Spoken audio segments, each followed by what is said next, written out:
Maggie. Welcome to my garden. I'm one of the educators at the Florida School of Holistic Living, and I'm really excited to show you one of the plants that is a part of almost my daily life. Elderberry.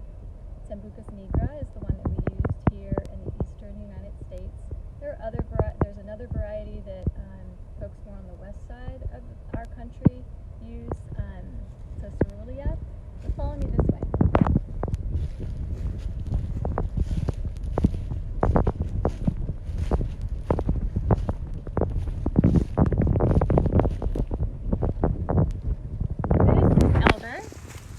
Couple of different ones here for you to see.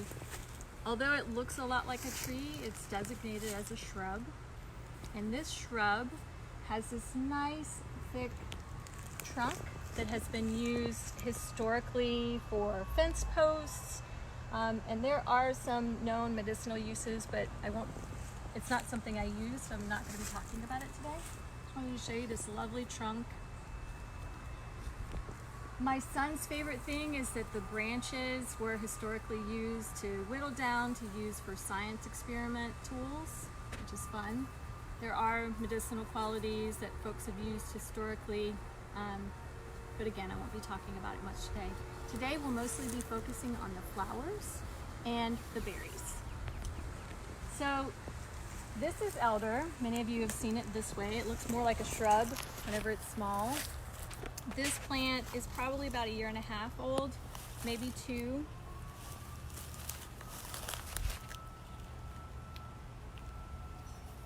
You can see that the leaves are, and the flowers present with these beautiful umbels. You can see these are buds. The flowers haven't come open yet. My friend Kim Ellis just let me know that these can be used for capers, but I've never tried that. I think I'll try it today.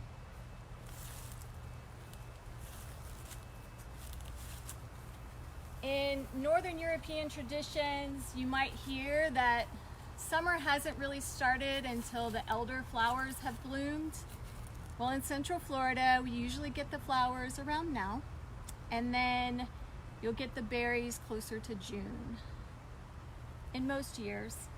In my yard, typically they're in constant growth of flowers that fruit, and then I have berries, and then all those die, or the birds actually take a lot of them, and then we get new flowers. So we just have new flowers. You can see that it's this nice flat umbel shape. It has a lot of look-alikes, so if you're noticing this plant in the wild, make sure that you have elderberry and not other more poisonous plants. Remember, always know the plant, never wildcraft without respect for the land that you're on and the people that own the land. This is my backyard, so we are enjoying this elder, and every year I like to take some of the flowers to keep on hand for the rest of the year to dry them.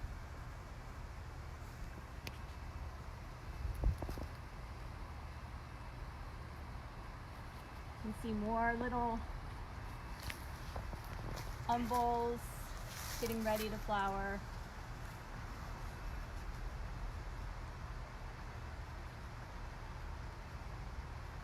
Again, this is the Sambucus nigra. The leaves have medicinal qualities. Most of them are topical. Years ago, when I was first learning about elder, I was taught that anything green is emetic, or it will make you vomit. Since then, I've read in herb books that there are uses for the green parts, but today we'll be focusing on the non-green parts. Those beautiful flowers and berries that I'll be showing to you in the dried form. Ready? Okay.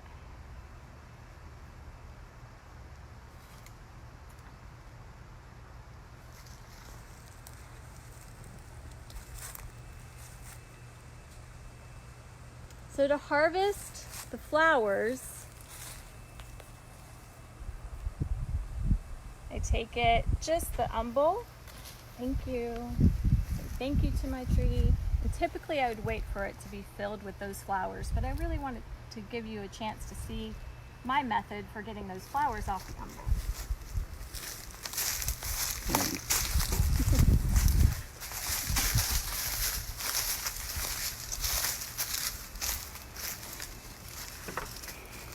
So typically with the flowers, I would harvest in that way and then let it hang inside in the air conditioning where it gets to dry out just a little bit. And then I would take a fork and gently ask the flowers to come off like that. It's a wonderful meditative process. It's a little bit smoother if I let them dry just a tad. But you can see I can easily get those flowers off without any green parts.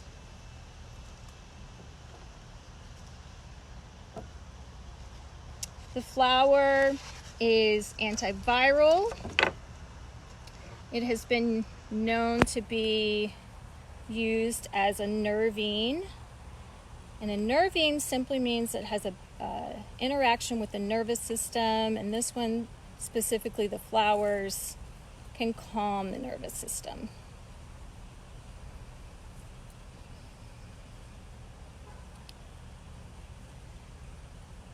The flowers can also be antioxidant, a relaxing diaphoretic. Diaphoretic, you can see my little bug friends climbing out too.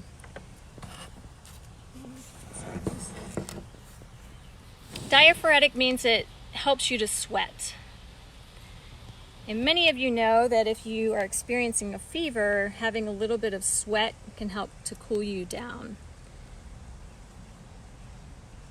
So elderflowers I typically reserve for when I'm experiencing a cold, possibly some viral infection.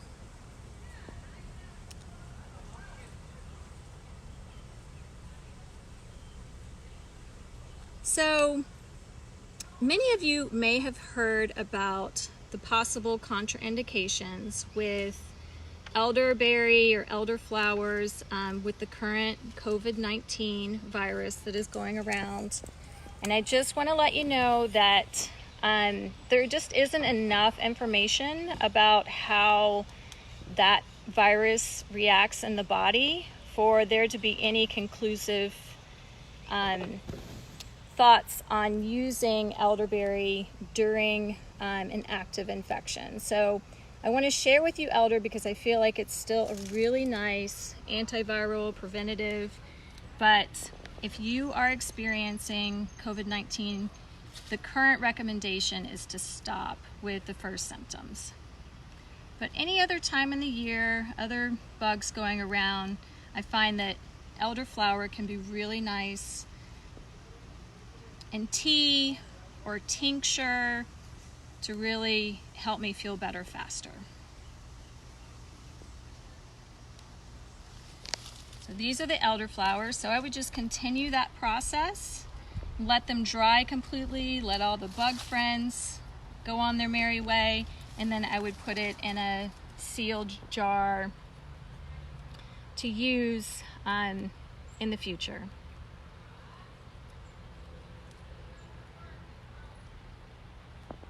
Another way that I really like to use the elderflower is in a glycerite. And a glycerite is just a sweet way to incorporate elderflowers into your life. Glycerite is a type of tincture, and a tincture is a concentrated herbal extract. It's a process where you're putting plant material into a container, and you're adding a liquid that you're letting the plant material sit in for 4 to 6 weeks. You're straining out the plant material, and then you're utilizing that liquid as a concentrated herbal extract. So this tastes sweet. In my house, I have kids and people with really discerning palates that are especially discerning if they're not feeling well, and I find that sweet goes down a little easier. There are also alcohol tinctures that could be effective, and always the delicious cup of tea with a little bit of honey can be really nice. So after the pollinators have spent their time pollinating these flowers, the flowers would fall off and we'd have berries that would come in their place. And those berries are bright red. Negra, it means black, and so it would be, the berries are almost black. And I would use the same method of harvesting the umbel, letting it dry, or my preferred method actually is putting this umbel into my freezer and letting those berries get hard frozen, and then using the same method of gently convincing the berries to come off the umbel, much like I do with the flowers here. And avoiding as much of the green parts in my process. So, elderberry, then I would dry it. There are a lot of different ways you could use it, as long as you're processing it. You're never going to consume elderberries in their raw state, unless you want to spend more time in the bathroom. I mean, there's always room for that, but typically we don't want to. So make sure that you're processing those berries in some way.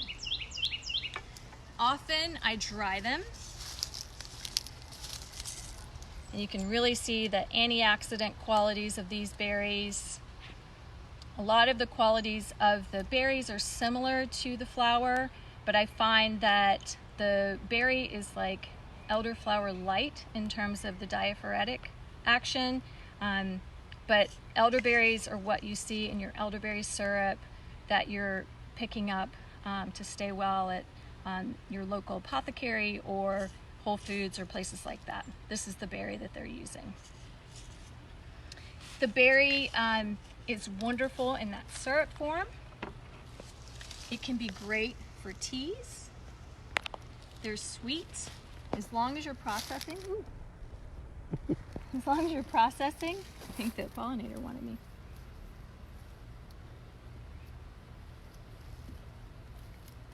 In some way,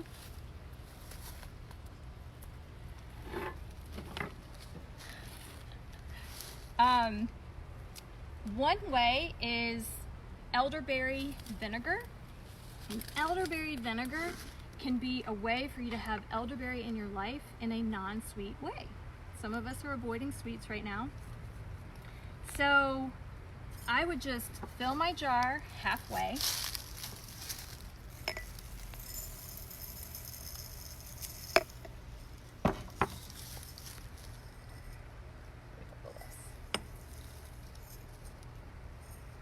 And then I would fill it with my favorite apple cider vinegar. And you know, before I moved to Florida, I used the raw, unfiltered apple cider vinegar for all of my vinegar tinctures like this. And then once I got here, people told me, hey, you can't do that. You could grow funky stuff in your tinctures. And so I stopped. Thankfully, I was given that wisdom in moving to Florida. In North Carolina, Arkansas, and California, it was all fine. But here in Florida, I would probably use a filtered apple cider vinegar for this. This lovely preparation. You'll want to either put parchment paper or use a plastic lid. That apple cider vinegar will corrode your metal lids. And then I shake it, but you can see those wonderful antioxidants are already getting transferred to that vinegar. So I'm letting that sit out for a week, a couple of weeks. Sometimes in a pinch, I just stick it right in the fridge like this, and then I pour off some of the vinegar when I need it for things like salad dressings or adding a little vinegar, elderberry vinegar to my water. Elderberries are really high in vitamin C, which can be a really nice way to get vitamin C into our bodies, is through the plant material. Another fun way to enjoy elderberries are tincture. You could do the same process using alcohol or glycerin. I really prefer the vinegar. I can also use this vinegar after it's soaked for a couple of weeks, or I can strain it out the berries, and I can add a little honey to this. I can strain it and add, I can strain out the berries, and then I can add a little bit of honey to it. That has its own name. And the honey vinegar elderberry has been historically used for sore throats and relieving that sort of tickly feeling that sometimes you get if you're experiencing coughs. And the honey in itself can be really soothing for that as well. High vitamin C. Elderberries, also strong antiviral, not for the current virus going around, but in a lot of flu strains. There's been scientific studies on how incorporating elderberry syrup for people decreases the amount of time that the virus is symptomatic in their bodies. So it can be really helpful in that way. Another way that I really enjoy elderberries in my life is elderberry syrup. Is there a question before I keep going? I do not see one as of yet. Okay, great. So, elderberry syrup, many of you are consuming these days. It can be a great way to prevent any cooties that are going around. And it's super simple to make. It's definitely something we have in our house all the time. And it's simply 2 cups of water in a pot on the stove. I don't have a stove here, but it'd be a really low heat, little simmer. 2 cups of water in the pot, and then about a half a cup of berries, a quarter to a half a cup of berries, the dried berries, into the pot, and letting it simmer for 20 to 40 minutes. Typically around 40 minutes. Sometimes it takes a little longer. It depends on the rumble and the altitude that you're in, and how long it takes for the water to get up to that simmer. But your goal is to watch the water level decrease by a half. Once that happens, you let the pot sit on the stove for a few minutes so that it has time to cool, and you don't burn yourself when you strain it out.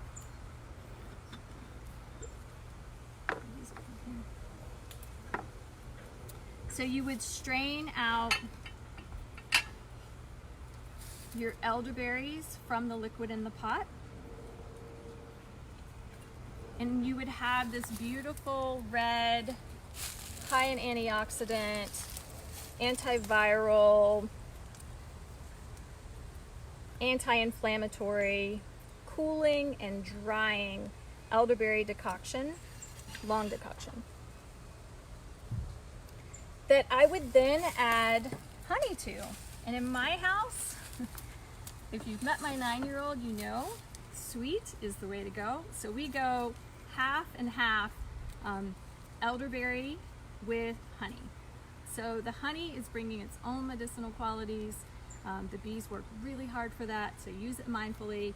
And then you could take it a teaspoon a day or a teaspoon every 3 to 4 hours because it tastes good.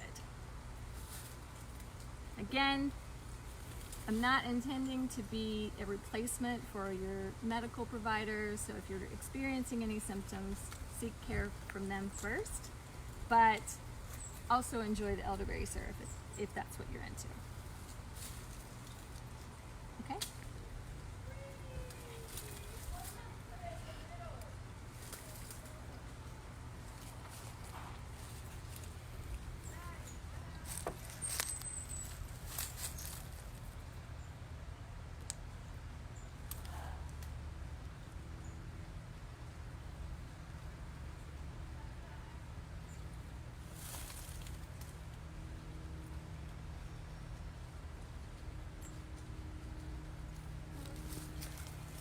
So I know a lot of you came here to learn all about growing elderberry.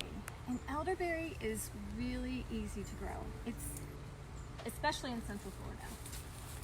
Mostly what you need is moisture. So I have planted a couple near downspouts in my home. And once they're established, you'll find them all over. Those to volunteer. The elderberry grows by root runners.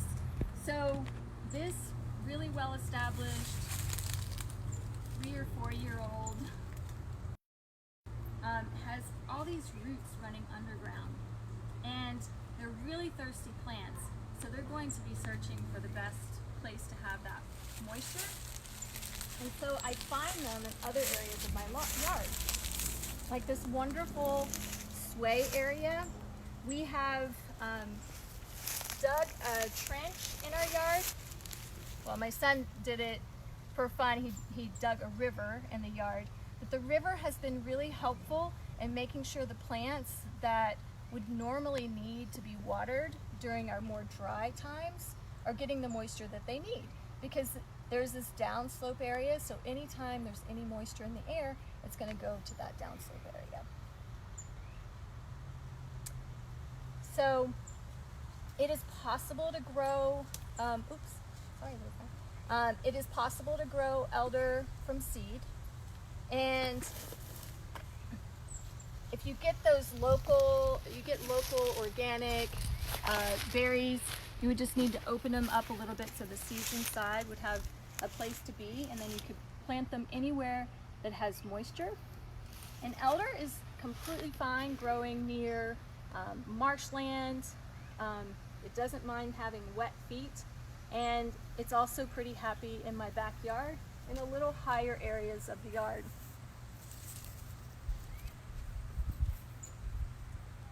If you know someone or you find it on your property and you want to move it to a different area of your property, or you want to share with friends, I would take my shovel and I would look at where the leaves, how far out the leaves are going, and I'm going to consider that that's probably the area in which the plant is putting roots, and I'll be mindful digging close to that space as possible.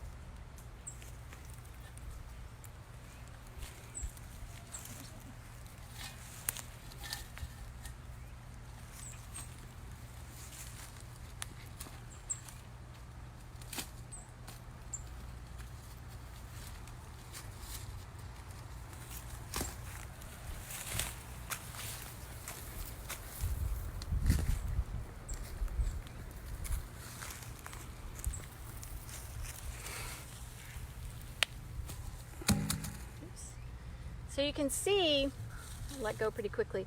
So this bigger root is attached to these other plants underground, and I just separated it to make it its own individual plant. These are the plant's roots, which is what it will need to grow. I like to give it as much of this plant that makes sense. If they're close together, that's shorter. If they're further apart, I like to give it a little bit more. And then I would just put this plant into the soil, and it's really happy in Florida sandy soil. And that's what I have here. I would cover it with some mulch to make sure we're utilizing all the moisture possible, not losing any of the moisture from the air, and then I'd water it really well. There's a lizard egg. Okay, that's elderberry, Sambucus nigra.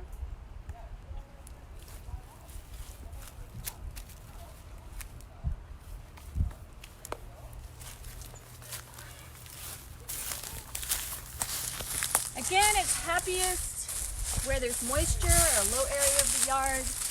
I know a lot of friends that have enjoyed putting it near a downspout of their home. We have it there in a couple of places in our yard as well. That gives you an assurance that it's going to get moisture year round. Once it is established, it's completely fine to continue growing on its own.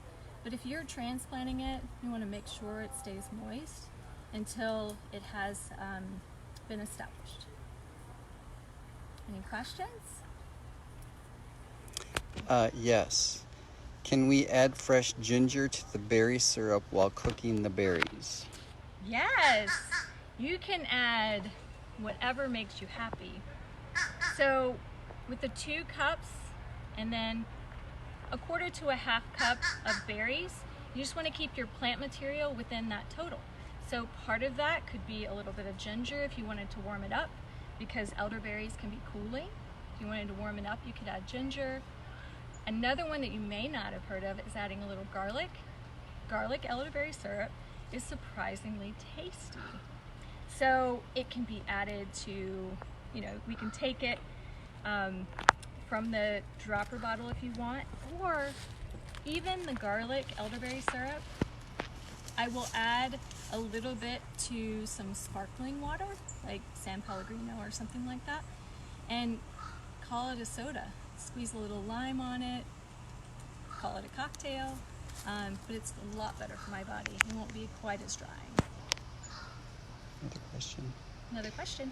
About how long before you can plant, about how long before that plant that you replanted would produce fruit? It's a great question. So I have intentionally planted elderberry in our yard in 4 different places.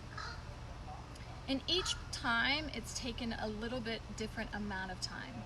I think it depends on how much water it's getting, how much sun, is it too much sun, however long it takes for it to really establish. The first plant that I added to our property 9-10 years ago, when we first moved in, I put it in a downspout, near a downspout on the side of our home that got a lot of sun. And after about a year, it hadn't grown a lot, it hadn't produced flowers at all. And a good friend of mine, Terry, brought over another one that I sort of used my intuition. I listened to the plant, and I ended up putting it in the back of the yard. The one in the back of the yard is 30 feet tall, compared with the 5 feet of the one that is out front. It's still there. It doesn't produce as many flowers. I think it's had flowers and berries maybe once in 10 years. The one in the backyard is about 30 feet tall, and it flowered and fruited within 6 months of being planted there. So it will depend. I think books would say it would take at least a year, because they're accounting for each plant has different needs. If you think about it, when you move, you are more productive faster in some places and less fast in other places. So plants are a lot like that. And it really depends on how settled they get to be able to to flower and then fruit. Okay? Another one. Yeah. What type of honey do you use? So, I don't know if I should give them our secret, but here in Central Florida, there's a beekeepers club. So, the Beekeepers Association. Beekeepers Association, I'm not sure if you share that. And it's full of people who really just enjoy the process of beekeeping and not necessarily trying to get a lot of honey out of the process or selling it. And we're on an email list when they have excess or somebody has extra that they're willing to let go of. So I get it there. But really what my goal is, and always will be, is to get it as local as possible and making sure that I'm actually getting honey. You know, I occasionally shop at Costco or big box stores like that, and it'll say like organic, raw honey or something on the label, but I know if it's mass produced in that way, that chances are really good that it has some high fructose corn syrup in it, which really doesn't do anything for the body that's good. So my honey, the goal is to get it as local to me as possible and as sustainable a source as possible. If you are in Central Florida, we have a few beekeepers that have honey in retail locations, and I'd say check those out. Any questions? Sure. How much honey do you buy at once? What do you say, Brian? What was the most we bought at one time? I think a 5-gallon bucket was the most at one time. It was literally a 5-gallon bucket that we divided out and used to make medicine for ourselves and our friends, and use for elderberry syrup. So if you are looking for elderberry plants yourself, if you don't have them already, there are a couple of nurseries that are still selling them. You just go to their website. You could get them this week, either by delivery or physical distance pickup that is safe. A Natural Farm is in Howey in the Hills, and they're wonderful folks. We've been out there a few times with our family to buy different plants, and they offer classes, and their plants are really taken care of. Another location, again, you go to their website and you find out about drop off or pickup, or maybe you want to wait until you're feeling like you can go out into the world in a comfortable way again. But Green Isle Gardens is another that has elderberry plants, and they are offering, you purchase online and then you pick up in a physical distance safe way on Fridays only. Okay, any more questions?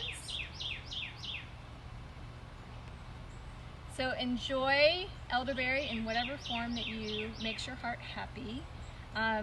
Elderberries can be found at our local Leaves and Roots, ordered online through Leaves and Roots, or I don't think I have enough to share with you, otherwise I would.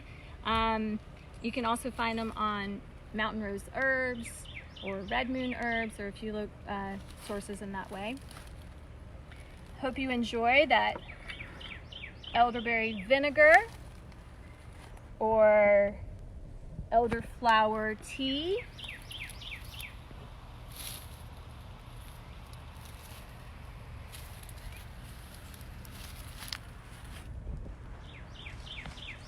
And I look forward to the next time you're in my garden.